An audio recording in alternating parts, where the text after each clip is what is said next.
Bonsoir, bonjour, chers frères et sœurs. Cela dépend de l'heure à laquelle vous êtes en train de nous suivre.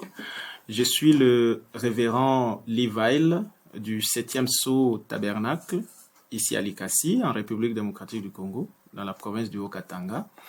Je viens par cette intrusion dans vos maisons, vos salons, juste pour échanger avec vous sur un événement de très grande importance qui est arrivé en ces temps de la fin. Il s'agit de la descente de la nuée des gloires conformément aux écritures que nous avons, la Bible, parce que qui dit nuée des gloires dit la seconde venue du Seigneur.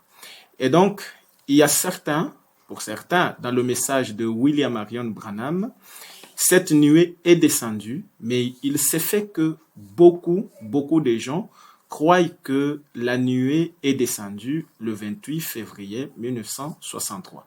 Nous croyons évidemment que l'événement est arrivé en 1963. Il s'agissait de l'ouverture de la parole parce que le prophète William Marion Branham devait recevoir la révélation de la parole en 1963 pour briser les 7 sceaux et révéler le mystère des 7 tonnerres à l'épouse. Et cela devait donner à l'épouse la foi de l'enlèvement. Et donc, quand est-ce que cet événement est arrivé? Avant d'entrer dans le vif du sujet, nous voudrions d'abord vouloir brosser le tableau de la seconde venue du Seigneur. Parce que nous savons que Jésus-Christ, quand il est arrivé sur la terre, il a davantage parlé de la seconde venue que de la première venue. Parce qu'il était là et la Bible nous renseigne que beaucoup de gens l'avaient rejeté. Pas même 0,01% a su que le Christ était sur la terre. Et de la même façon, en ces temps de la fin, quand Jésus-Christ doit revenir pour la seconde fois, beaucoup de gens ne sauront pas qu'il est sur la terre. C'est pourquoi, au lieu d'abuser de votre temps, je vais lire les quelques passages des Écritures d'abord qui concernent la seconde venue du Seigneur dans la Bible et selon le prophète William Marion Branham et toucher directement la date de la descente de la nuée de gloire. Si nous prenons avec vous Matthieu chapitre 24, la venue du Seigneur. Jésus-Christ nous a enseigné au verset 32, lorsqu'il parle de la seconde venue, il dit à partir de 30, il dit « Aussitôt après ces jours de détresse, le soleil s'obscurcira, la lune ne donnera plus sa lumière, les étoiles tomberont du ciel et les puissances des cieux seront ébranlées. Alors, le signe du Fils de l'homme paraîtra dans le ciel. Toutes les tribus de la terre se lamenteront. Et elles verront le Fils de l'homme venant sur les nuées du ciel avec puissance et une grande gloire. Il enverra ses anges avec la trompette retentissante et ils rassembleront ses élus des 4 vents, d'une extrémité des cieux à l'autre. Premier point, la seconde venue du Seigneur, Jésus-Christ devait revenir sur les nuées. Et quand il revient, ce sera l'accomplissement du signe du Fils de l'homme.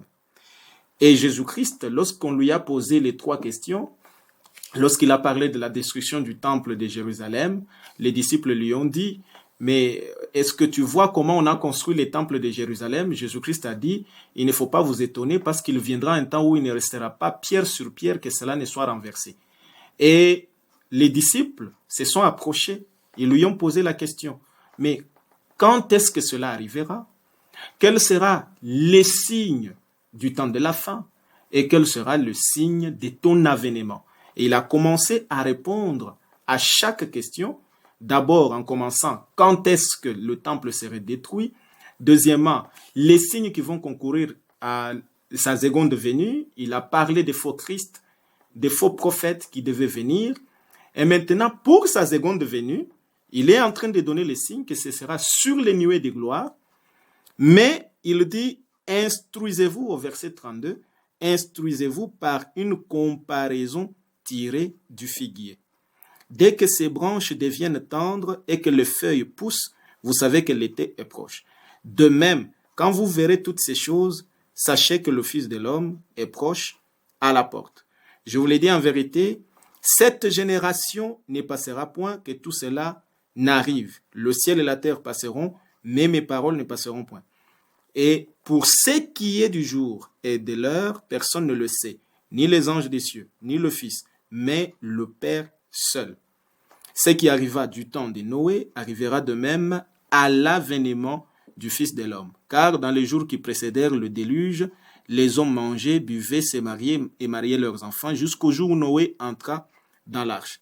Et il va donner toutes sortes de signes, mais ce que nous devons retenir, c'est que la seconde venue du Seigneur doit se passer Christ descendant dans les nuées de gloire, en tant que signe du Fils de l'homme.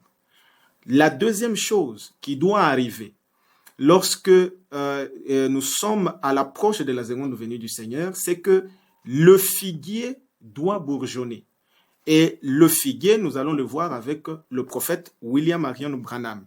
Et nous voyons qu'il y a d'autres écritures qui parlent de la seconde venue du Seigneur. Lorsque Christ est mort, il est ressuscité.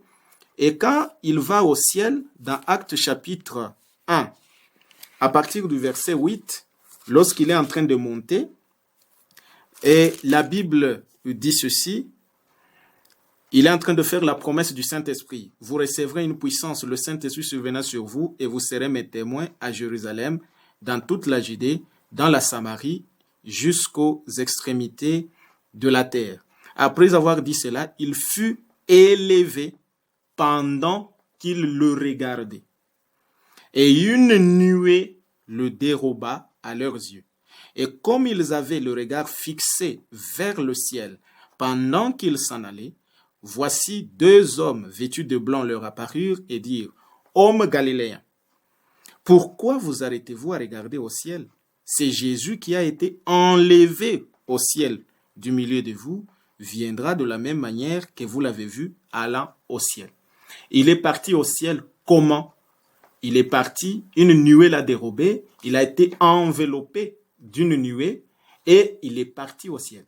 Et les anges sont en train de dire aux disciples, c'est même Jésus, ne soyez pas tristes. Ce même Jésus que vous voyez aller de la même manière, il viendra de la même manière. Comment?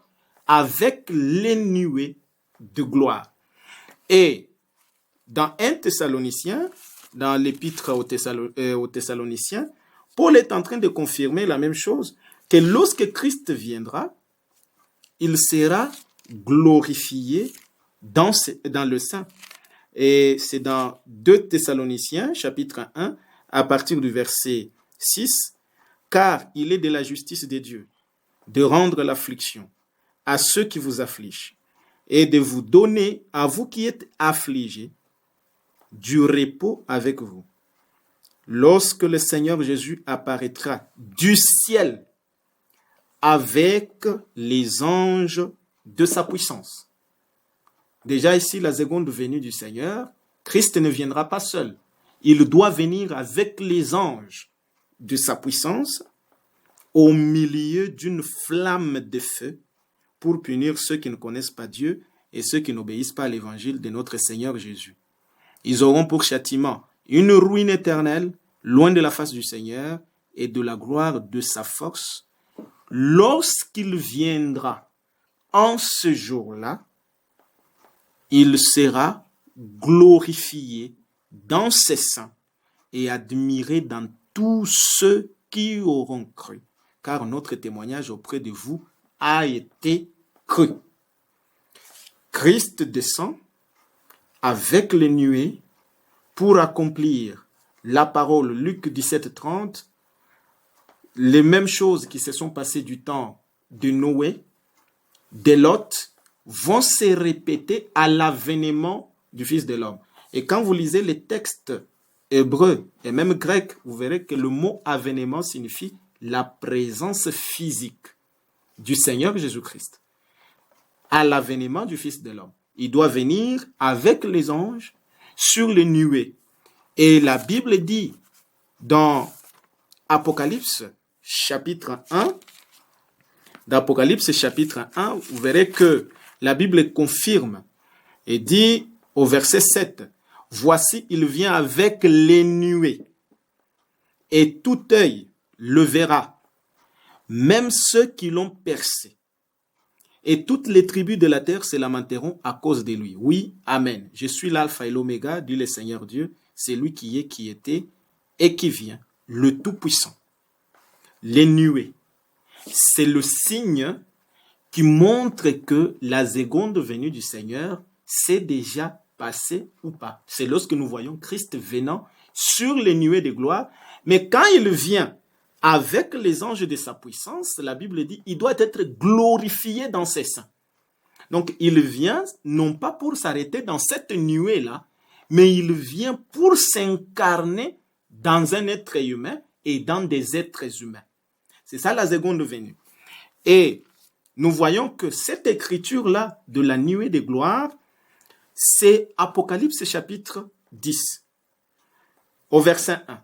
Je vis un autre ange puissant qui descendait du ciel, enveloppé d'une nuée. Au-dessus de sa tête était l'arc-en-ciel, et son visage était comme le soleil, et ses pieds comme des colonnes de feu. Il tenait dans sa main un petit livre ouvert. Ce petit livre dans Apocalypse 5, ce livre-là était fermé, lorsque le mystère n'était pas encore dévoilé par l'agneau. Il tenait dans sa main un petit livre ouvert, il posa son pied droit sur la mer et son pied gauche sur la terre, et il cria d'une voix forte, comme rugit un lion. Quand il cria, les 7 tonnerres firent entendre leur voix. Quand les 7 tonnerres eurent fait entendre leur voix, j'allais écrire, mais j'entendis du ciel une voix qui disait, « Scelle ce qu'ont dit les 7 tonnerres, et ne l'écris pas. » Et l'ange que je voyais debout sur la mer et sur la terre leva sa main droite vers le ciel et jura par celui qui vit au siècle des siècles, qui a créé le ciel et ce qui s'y trouve, la terre et ce qui s'y trouve, et la mer et ce qui s'y trouve, qu'il n'y aurait plus de délai, mais qu'au jour de la voix du 7e ange, quand il sonnerait de la trompette, le mystère de Dieu s'accomplirait, comme il l'a annoncé à ses serviteurs, les prophètes. Vous voyez que la venue du Seigneur, c'est la descente de l'ange puissant dans la nuée.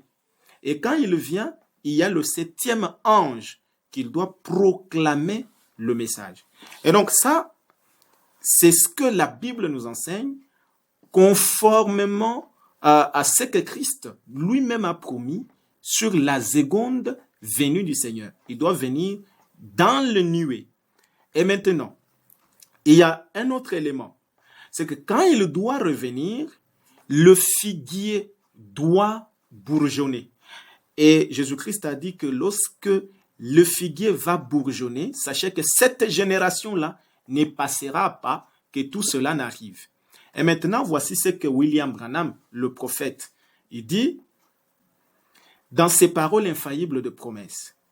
Il dit, mais voici de quoi, paragraphe 32, mais voici de quoi Jésus parlait. À mon très humble avis, ce qu'il disait concernant cette génération-ci, en d'autres termes, la génération qui verrait le figuier bourgeonner. Voyez-vous, il dit ici, quand le figuier commence, devient tendre et qu'il fait pousser ses branches, vous dites que l'été est proche. De même, voyez, quand vous verrez toutes ces choses, sachez que le temps, quand vous verrez toutes ces 3 questions être accomplies, le temps est proche. Cette génération qui verra le figuier. Et le figuier représente toujours Israël. Et quand Israël retourne dans sa patrie et devient une nation, cette génération ne passera pas que toutes ces choses n'arrivent. Donc Jésus-Christ nous a situés dans le temps pour savoir quand est-ce qu'il doit revenir pour la seconde fois. C'est lorsque le figuier doit bourgeonner. Et le figuier, c'est Israël.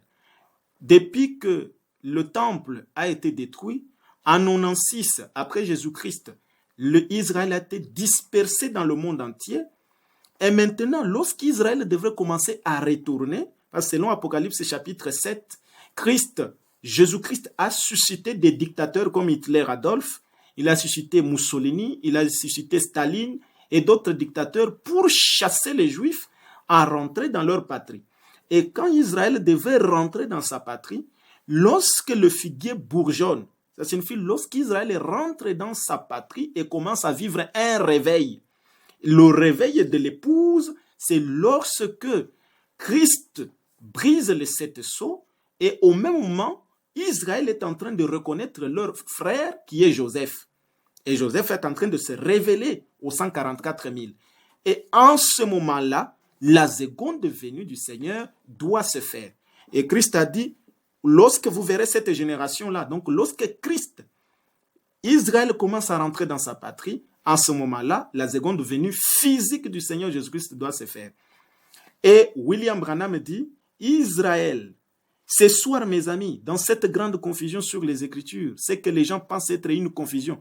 Nous vivons maintenant pour voir le même, tout ce qu'il a dit ici s'est accompli, et la chose suivante concerne sa venue. Israël est dans sa patrie. Il a sa propre nation. Il a sa propre monnaie, son propre drapeau. Il est membre des Nations Unies. Il est une nation. Pour la première fois depuis environ 2500 ans, depuis qu'il a été une nation, et Jésus a promis que la génération, et dans la Bible, une génération compte 40 ans. Et quand est-ce qu'Israël est devenu une nation? Israël est rentré d'abord dans sa patrie le 6 mai 1946. Et c'est en 1948 que l'ONU, donc l'Organisation des Nations Unies, a reconnu Israël comme étant une nation indépendante. Et donc, depuis ces jours-là, remarquez, Jésus a dit que cette génération-là, donc vous comptez à partir de cette année-là, de 1946, 40 ans. Et William Branham dit, à partir du moment où Israël est devenu une nation, comptez 40 ans. Quelque part dans cet intervalle, il reviendra. Et si c'est la vérité, alors cela apporte sa venue. Donc, dans l'intervalle du temps où Israël est devenu une nation, à ce moment-là, Jésus-Christ doit revenir. Et donc, William Branham, il dit ceci dans le plus grand don, dans la Bible. Rappelez-vous, au paragraphe 17, le peuple juif a été déclaré une nation en 1946. En avril, le 6 mai 1946, et l'ange du Seigneur m'est apparu en avril, le 7 mai 1946, et le plus vieux drapeau du monde, l'étoile à 6 branches de David qui existe depuis 2000 ans, flotte de nouveau sur Jérusalem. Nous sommes à la fin de temps. Donc de 1946, Jésus-Christ a dit, cette génération-là ne passera pas que le Fils de l'homme ne puisse revenir sur la terre. Et donc, si nous prenons 1946 plus 40 ans, ça nous amène à 1986. Donc, de 46 à 86, dans cet intervalle, le Seigneur Jésus-Christ devait revenir dans le nuée, parce que c'est sa parole. Et maintenant, quand il doit revenir dans le nuée, la Bible dit dans Apocalypse chapitre 10 qu'il doit trouver le 7e ange sur la terre. Et William Branham, il dit dans la brèche, la prédication, la brèche entre les 7 âges de l'Église et les 7 sceaux, William Branham dit ceci au paragraphe 40. Et maintenant, vous voyez, je ne suis pas en train d'inventer ça. C'est ainsi dit le Seigneur. Je vais vous le lire dans le livre. Quand le message du 7e ange serait proclamé, le mystère de Dieu s'accomplirait, tel qu'annoncé par ses saints prophètes, c'est-à-dire les prophètes qui ont écrit la parole. À la proclamation du 7e âge de l'Église, le dernier âge de l'Église, toutes les choses qui étaient restées en suspense, qu'on avait sondées au cours de ces âges de l'Église, seront réglées ensemble. Et une fois que les sceaux sont brisés et que le mystère est révélé, c'est là que l'ange descend. Le messager, Christ, qui pose son pied sur la terre et sur la mer avec un arc-en-ciel au-dessus de sa tête. Maintenant, souvenez-vous, ce 7e ange est sur la terre au moment de cette venue. Donc, ça n'a pas de sens aujourd'hui croire que William Branham est venu sur la terre, qui est le 7e ange. de l'Église, il est déjà venu, il a proclamé son message, et croire que vous attendez encore le Seigneur Jésus-Christ, ça n'a pas de sens. Parce que Jésus-Christ devait trouver le 7e ange sur la terre. Et William Branham va plus loin qu'Apocalypse 10, lorsque Christ vient dans sa seconde venue, il vient tout droit aux Juifs. Parce que les 7 sceaux, William Branham dit que ça n'a rien à voir avec l'épouse. L'épouse sera déjà enlevée. Et l'enlèvement, William Branham dit que c'est le fait que Christ sort une épouse dans une église. C'est ça l'enlèvement. Et dans l'enlèvement, au paragraphe 65, Frère Branham dit que pour l'épouse, l'enlèvement, c'est une révélation. Dès lors que vous recevez la révélation de cette tonnerre, de cette sceau, notre révélation, c'est le prophète William Branham. Vous le recevez, vous êtes enlevé. Et William Branham dit que ces livres scellés, au paragraphe 29, dans la brèche, de cette sceau est révélé au temps de cette tonnerre d'Apocalypse 10. Là, si vous prenez des notes, prenons donc Apocalypse 10 un instant, pour que vous puissiez le comprendre avant que nous y arrivions. Je vis un autre ange puissant qui descendait du ciel, enveloppé d'une nuée au-dessus de sa tête, l'arc-en-ciel. Si vous remarquez, c'est Christ, Apocalypse 10. Maintenant, voyez-vous, dans l'Ancien Testament, il est appelé l'ange de l'Alliance. Et il vient tout droit aux Juifs. Apocalypse chapitre 10. C'est Christ qui vient tout droit aux Juifs. Car pour ce qui est de l'Église, c'est terminé. L'Église est terminée dans Apocalypse 3 avec l'âge de l'Église de la Odyssée. Tout ce qui suit là, Frère Branham dit que à partir de 3 jusqu'à 19, c'est Dieu qui traite avec les Juifs. Or, le 7e ange se trouve aussi dans Apocalypse 10. Donc, le 7e ange, qui est le 7e messager pour l'Église de la Odyssée, il est à la fois chez les Juifs, Apocalypse 10, et chez les gentils, Apocalypse chapitre 3. Donc, c'est ça la brèche entre les 7 âges de l'Église, donc l'appel de l'épouse, et les 7 sceaux, l'appel des 144 000, c'est le seul homme, la seule personne qui doit faire ça, et c'est Malachie 4. Et maintenant, parce que nous devons parler, William Branham est sur la terre, Israël est dans sa patrie à partir de 1946. Quand est-ce que cette nuée de gloire est descendue? Nous savons que pour que cette nuée de gloire puisse descendre, Frère Branham, vous allez trouver ça sur notre chaîne YouTube, Révérend Livayl officiel, ou sur notre page Facebook, Révérend Livayl. Vous pouvez nous écrire au numéro qui s'affiche dans les commentaires. Vous verrez que Frère Branham, lorsque Christ doit revenir pour la seconde fois, parce qu'il devait déjà être sur la terre, Frère Branham, en 1962, il va, au mois de décembre, il va recevoir la vision qui lui montrait d'aller vers l'ouest. Ça, c'est connu de tous. Après, le 6 songes que les frères et les sœurs avaient vus montra à Frère Branham d'aller vers l'ouest. La vision de Junior Jackson, la sœur Steffi et tous les autres bien-aimés que nous connaissons, vous allez trouver ça dans Monsieur est-ce le signe de la fin. Il parle de ces songes et la chose qui a couronné les songes, c'était la vision de la constellation.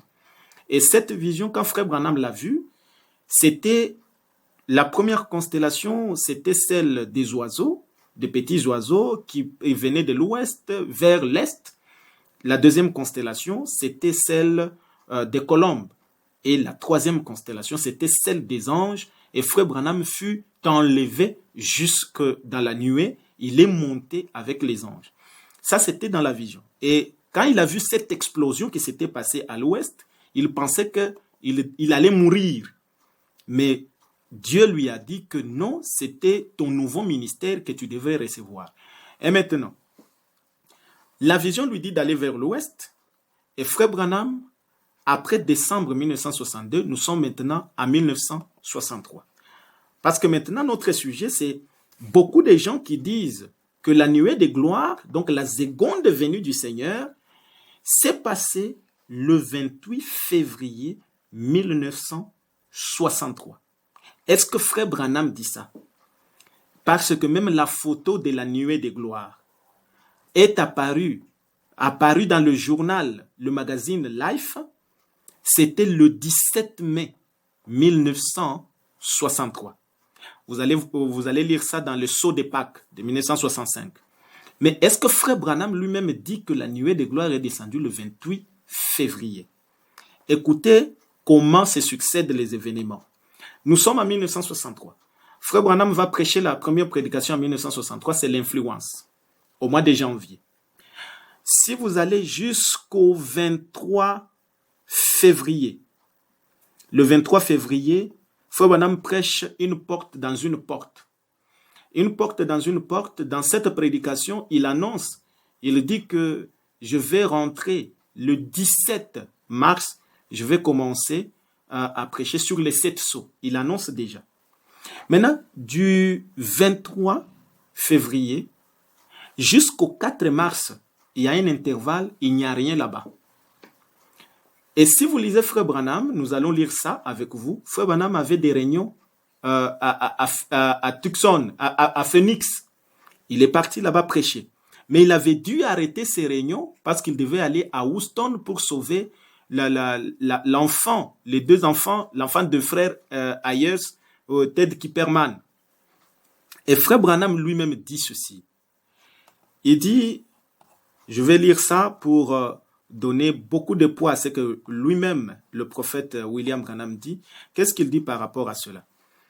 Alors, Frère Branham dit, vous allez lire, il y a beaucoup de citations ici, vous allez nous écrire dans le commentaire, mais je vais lire les citations qui sont clés.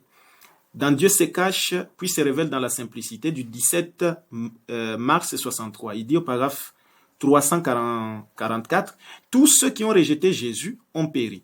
Rejeter cette simplicité de Dieu, ça, ce n'est pas commettre une erreur. Dieu ne reçoit pas la chose comme ça. Paragraphe 345. Tenez, je vais vous dire une toute petite chose. J'espère que je ne vous fais pas trop mal. L'autre jour, on m'a appelé à Houston, au Texas, pour essayer d'obtenir la grâce. J'avais rassemblé quelques personnes pour prêcher un message afin d'amener les gens là-bas à signer la grâce pour ces jeunes hommes et pour cette jeune fille. Vous savez, ils étaient dans le pétrin. Et il s'agissait là du beau-fils de Monsieur Ayers. Monsieur Ayers, c'est celui qui a pris la photo de l'ange du Seigneur que vous voyez juste là. C'est un catholique romain et son épouse était juive. Et quand Frère Branham, on l'a appelé pour aller sauver ces enfants-là, parce qu'il devait passer par la chaise électrique, avant mon départ pour Houston, vous allez commencer à descendre, moi je vais commencer à sauter, au Texas, le Seigneur Dieu m'avait dit d'y aller. Et j'y étais au nom du Seigneur. Et vous êtes tous au courant du débat et des choses qui sont arrivées. Vous l'avez lu dans les livres et tout. Quand Frère Branham a commencé à plaider comme les juges suprêmes, il a commencé à plaider pour ses enfants et ils ont été libérés.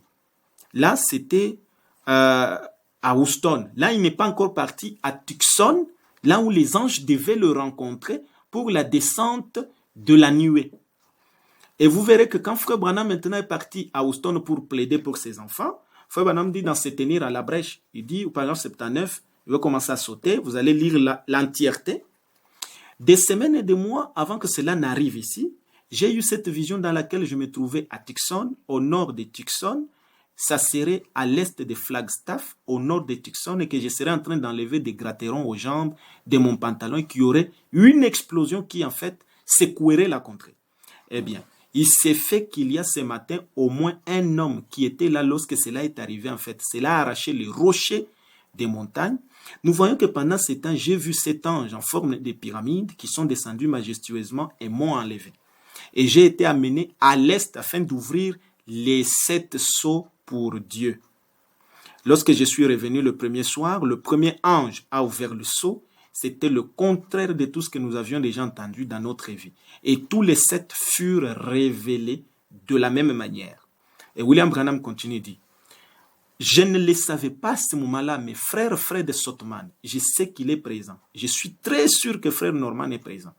Je devais me rendre à Houston pour sauver ces jeunes garçons de la chaise électrique. Et puis je suis rentré et je suis allé à la chasse là avec les frères. Et ce matin-là, j'étais debout là en train d'enlever les gratterons, ou plutôt ce qu'on appelle là-bas goat head en train d'ôter des bardanes de la jambe de mon pantalon et l'explosion survint exactement de la même manière dont cela avait été annoncé. Regardez, frère Branham, il est très clair. Il est parti sauver les jeunes garçons, puis après, il est parti à la chasse avec les frères. C'est là que les anges l'ont rencontré et que la nuée est descendue. Maintenant, le problème, quand est-ce qu'il est parti à la chasse? Quand est-ce qu'il est parti sauver d'abord l'enfant? Vous allez lire ça dans un absolu. Là, cet absolu, il prêche à Houston, là où on l'a appelé pour aller plaider pour cet enfant. Il va prêcher. Dans cette prédication, vous verrez qu'il est en train de plaider pour l'enfant. Il organise même une réunion de prière. Cette prédication est prêchée le 4 mars 1963. Donc, nous sommes déjà au-delà du 28 février 1963, comme les autres le disent. Et qu'est-ce que Frère Branham dit? Au paragraphe 1, je considère que c'est vraiment un grand privilège d'être de nouveau ici ce soir à Houston. Cela fait beaucoup d'années que j'ai eu le privilège d'être ici. Je savais que ces enfants avaient la mort devant eux. Pour les enfants, l'enfant de Ted Kipperman avait la mort devant eux. Je me suis dit que si quelque chose leur arrivait, je ne me pardonnerai jamais de n'être pas venu ici donner mon avis et de n'avoir pas fait tout ce que je pouvais pour aider cette mère et ce père de ses enfants, de n'avoir pas fait tout ce que je pouvais pour leur sauver la vie. Il est en train de prêcher. Et quand vous arrivez au paragraphe, toujours dans un absolu, au paragraphe 30, Frère Branham dit, je voudrais descendre un peu plus pour que vous puissiez voir tout cela. Et Frère Branham dit au paragraphe 49, un absolu. Cet absolu ici, dans la traduction barillier, c'est la dernière instance. Donc, tous les juges avaient échoué, mais la dernière instance, le dernier juge, le dernier recours, c'était William Branham. Et il dit au paragraphe 49, la réunion de prière, c'est ce dont nous avons besoin. Et il dit, au paragraphe 50, il dit, la foi que j'ai en Dieu, c'est la raison pour laquelle je suis ici ce soir. C'est ainsi que j'ai annulé toute autre chose et que je suis venu ici. Je devrais faire des centaines de kilomètres en voiture ce soir pour retourner à Tucson en Arizona. Vous voyez que c'est à Tucson en Arizona que les anges devaient descendre et Christ devait descendre. Et Frère Branham nous l'a dit dans Se tenir à la brèche. Il dit que c'est après avoir sauvé ses enfants que je suis parti à la chasse et que les anges m'ont rencontré. Et le 4 mars déjà, nous sommes au-delà du 28 février. Le 4 mars, il prêche à Houston un absolu pour plaider pour ses enfants. Là, les enfants ne sont pas encore sauvés. Et quand il a plaidé, Frère Branham dit, cette nuit, je dois faire des centaines de kilomètres pour aller à Tucson, en Arizona, pour aller à la chasse avec mes bien-aimés. Je viens joindre ma foi à la vôtre. Il s'agit d'un être humain, il s'agit d'une âme qui se trouve là-bas, il s'agit de quelqu'un qui est dans le besoin. Et quand Frère Branham va plaider pour ces enfants-là, maintenant voici ce qu'il dit lui-même clairement. Un absolu du 1er décembre 1963. Là, les anges sont déjà descendus. Frère Branham a prêché les 7 sceaux. Il a déjà prêché tout. Il dit ceci au paragraphe 148. Un absolu du 1er décembre 1963. Ce fut un paradoxe l'autre jour, le 15 mars, ou plutôt le 15 mai, je pense, non, le 15 mars de l'année passée, alors que 3 ou 4 mois auparavant, dans Monsieur, quelle heure est-il? Monsieur, quelle heure est-il? Il a prêché quand? Il a prêché le 30 décembre 1962. 3 mois après, c'est en mars. Frère Branham dit le 15 mars. Dans Monsieur, quelle heure est-il? Il avait été dit que nous irions là, que c'est cet ange me rencontrerait, que je reviendrai, que le livre des 7 sceaux serait ouvert. Et je me tenais là avec frère Sotman qui vient de dire Amen là.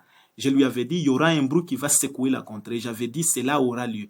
C'est ainsi dit le Seigneur. Et c'est sur des bandes, depuis Phoenix et jusque là, c'est ainsi dit le Seigneur. Voilà, c'est très clair. C'est le 15 mars, Frère Branham dit que ce n'est pas descendu la date du 28 février n'a jamais été dans le message de William Marion Branham.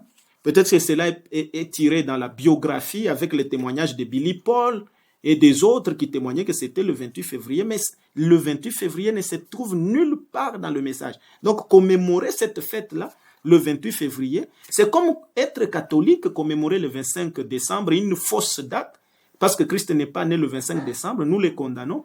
Et aujourd'hui, nous sommes revenus au catholicisme où nous commémorons la seconde venue du Seigneur à une date où il n'est jamais venu.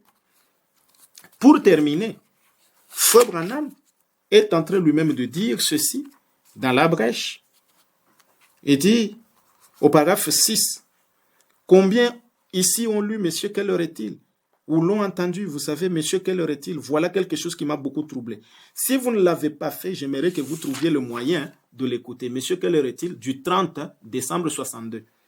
Ça m'a pas mal troublé. Je voulais juste glisser ceci avant de commencer la réunion. Vous voyez, il y a environ une semaine ou 10 jours, j'étais tellement troublé, j'ai refusé de prêcher tout parce que je ne savais pas. Il semblait possible que ce soit quelque chose de mauvais. Il y a une semaine ou 10 jours. Dans la brèche est prêché le 17 mars. Et le 17 mars, il y a une semaine ou 10 jours. Vous verrez que une semaine, ça nous amène au 10. 10 jours, ça nous amène au 7.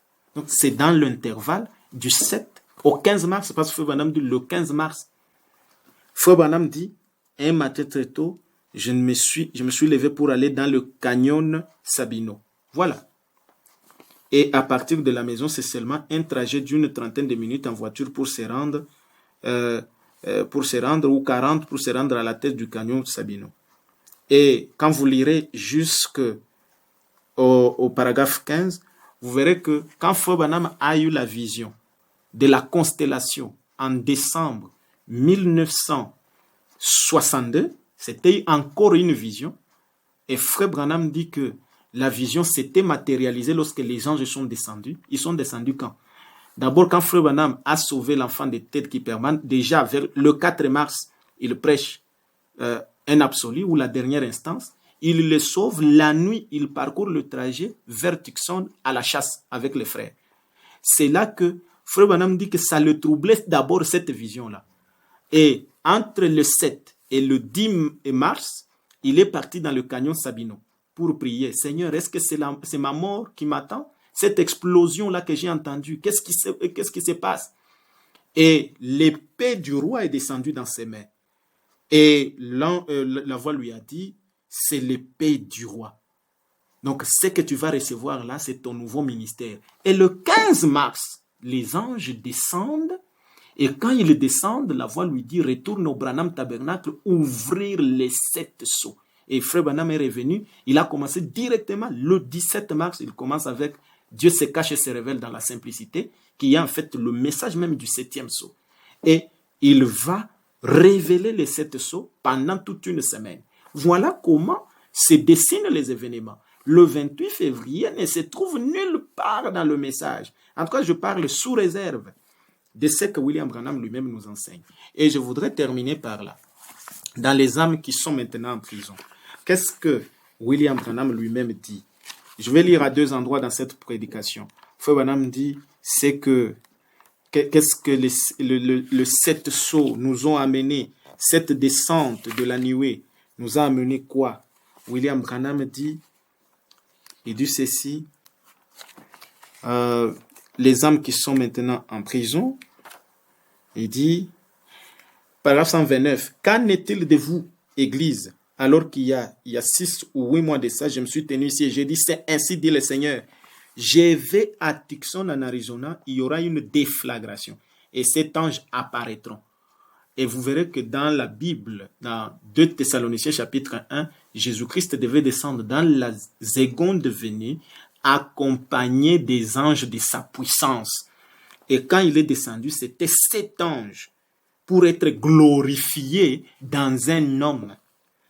Et 7 anges apparaîtront, vous vous en souvenez, Dieu a rendu la chose tellement réelle que le magazine Look en a pris des photos. Et ce magazine ici, le magazine Life Louf. La photo même de la nuée est venue au mois de mai. C'est sorti le 17 mai. Et le spirituel vu d'avance matérialisé exactement tel quel. Les 7 anges qui ont apporté l'aboutissement de toutes les Écritures. Que ce soit les Écritures sur l'enlèvement, le millénium, toutes les Écritures que les gens attendaient, ça a été accompli. Tout est accompli dans cette nuée de gloire. Il n'y a plus rien à attendre. Donc, c'est là que l'Écriture dit que celui qui est souillé s'essuie davantage que celui qui est saint se sanctifie encore. Il n'y a plus rien à attendre. Nous n'attendons plus rien aujourd'hui, si ce n'est que aller de l'autre côté du rideau du temps, voir William Branham et voir tous les saints qui sont de l'autre côté, traverser le voile du temps, c'est que Frère Branham appelle l'éternité. Donc, tout est accompli avec la venue de cet ange. Et Frère Branham dit, qu'est-ce que cela nous a apporté? Parce que Frère Branham dit, Jésus-Christ ne devait pas piétiner sur la terre avant que la terre ne soit purifiée. Mais Frère Branham dit quoi? Pour terminer, Frère Branham dit au paragraphe 347, mais souvenez-vous, pendant tout ce temps, Noé était dans l'arche. Il dit, l'épouse est scellée à l'intérieur avec Christ. Le dernier membre a été racheté. Il n'y a plus, le dernier nom a déjà été racheté. Or, quand le dernier nom a été racheté, c'est l'enlèvement qui se passe. Le 6e sceau s'est manifesté. Le 6e sceau, c'est la purification de la terre avec Élie et Moïse. Et nous voyons que les 2 ministères ont été représentés dans cet homme. Et le 6e sceau s'est déjà manifesté. Le 7e sceau le ramène sur la terre. L'agneau est venu prendre le livre de sa main droite. Il s'est assis et il a revendiqué son bien, ce qu'il avait racheté. Pas vrai? Le 3e poule, ça a toujours été ça. Donc le 3e poule, c'est ramener Jésus-Christ sur la terre. Mais sous quelle forme? Sous la forme de William Branham. Et donc, aujourd'hui, le salut ne se trouve nulle part ailleurs qu'en croyant William Branham. La purification de péché, tout le rachat se trouve en lui. Parce que Christ lui-même est descendu dans sa seconde venue, s'est incarné en lui pour manifester le signe du Fils de l'homme qui est Dieu prophète. Et c'est le 3e poule. Croire cela, c'est ça la vie éternelle. Donc, la date du 28 février, c'est à écarter. Fêter ça, c'est comme être catholique, fêter le 25 décembre. Quelque chose qui ne s'est jamais passé le 25, mais vous fêtez ça. Parce que Christ est né vers le 1er avril. C'est ce que Frère Branham dit. Et le 28 février, ça se trouve où? Ça ne se trouve nulle part. Même dans le calendrier du zodiaque, ça ne peut pas, ça ne correspond pas. Et donc, que le Seigneur vous bénisse. Si vous avez des commentaires, vous pouvez le mettre, nous envoyer cela avec le lien qui apparaît juste en bas. N'oubliez pas, vous pouvez partager la vidéo. Que le Seigneur vous bénisse et qu'il bénisse vos âmes.